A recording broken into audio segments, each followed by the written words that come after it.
Je m'appelle Yora Cohen, j'ai 26 ans. Je suis entre ma 3e et ma 4e année de dentaire et je suis actuellement en master à l'Université hébraïque de Jérusalem dans la recherche.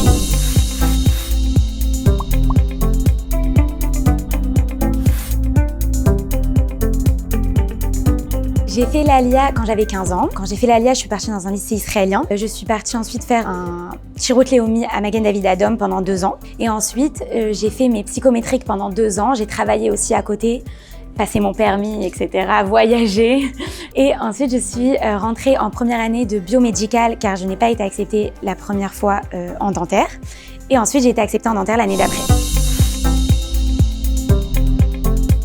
Les psychométriques, ça a été compliqué. Je les ai passées 6 fois. C'est sur 3 ans, parce qu'il y a 2 sessions en français par an. J'ai commencé mes psychométriques à la fin de ma 2e année de Shirut Leumi. Et pendant l'année du Refoua, j'ai encore une fois fait mes psychométriques.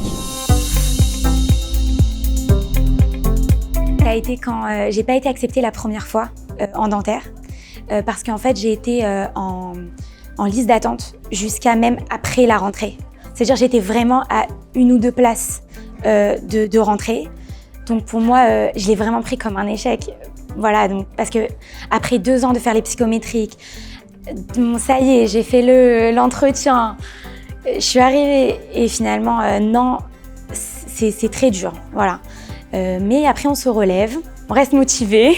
J'ai retenté l'année d'après et je suis contente d'avoir retenté parce que j'ai été acceptée.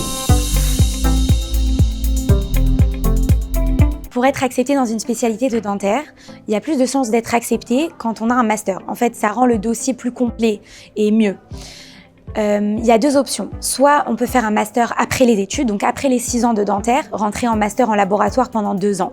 Ou soit prendre une année de pause pendant les études, entre la 3e et la 4e année, pour pouvoir faire ce projet-là de master. Et en fait, cette année-là, on va dire, elle va déborder un petit peu sur la 4e année, mais en termes de temps d'études, ça va être 7 ans, donc les 6 ans de dentaire plus l'année de master de pause. Ça veut dire que si j'ai pas fini quelques expériences ou d'écrire l'article médical que je veux sortir, etc., je vais continuer, ça va un petit peu déborder sur la 4e année.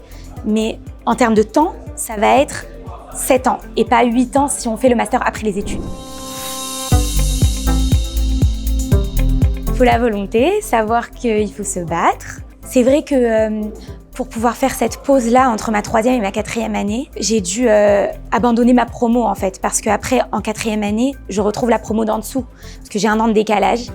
Et aussi, c'est dur, mais il faut aussi savoir des fois faire la part des choses entre les études, la carrière, etc. et les amis. Et ça, c'est très dur pour moi, de faire la part des choses. Parce que pour moi, les amis, l'ambiance sur le campus, le fait de s'entraider, mon binôme, c'est dur d'abandonner tout ça, quoi. Donc, le fait de savoir prendre les bonnes décisions, de se poser les bonnes questions, qu'est-ce qui est vraiment important, où est-ce que je me vois dans 5 ans, dans 10 ans. C'est très important de se créer des opportunités, surtout pendant les études, de se faire un carnet d'adresses. C'est marrant de dire ça en 3e année, mais c'est vrai, d'avoir des relations avec les différents professeurs qui nous enseignent, etc., ce qui nous intéresse plus, ce qui nous intéresse moins. Et en fait, en 3e année, il y a un cours qu'on n'est pas obligé de faire. C'est un projet en laboratoire pendant la 3e année. Et moi, en fait, ce qui m'a aidée, c'est que cette expérience en laboratoire, le professeur, à la fin de l'année, il m'a convoquée dans son bureau, il m'a dit « Écoute, est-ce que tu veux continuer ça en master ?» Moi, de base, j'avais pas du tout pensé à faire un master. Je me suis dit « Bon, si je fais, c'est après les études. » Mais là, en fait, il m'a dit « Ton projet, il est bien. Tu as des bons résultats. Approfondis. Continue en master. » J'ai sauté sur l'occasion. Dès qu'il m'a dit qu'il y avait une place qui se libérait pour moi pour ce projet-là, j'y suis allée. Moi, dans ma promo, on était 5 Français, donc très solidaires. On était vraiment, on bossait juste là derrière, on bossait tous ensemble, les examens, on s'entraidait, donc c'était vraiment incroyable. Même les Israéliens nous aidaient beaucoup aussi. Pour moi, mon expérience sur le campus, vraiment, c'est la vraie vie étudiante. Alors pas de fête, pas vie étudiante de fête, mais d'entraide, de partage et aussi de se dire qu'on traverse les difficultés ensemble. Quand on est tous dans le même bateau, on doit tous réussir et au final, voilà quoi. Il n'y a aucun concours.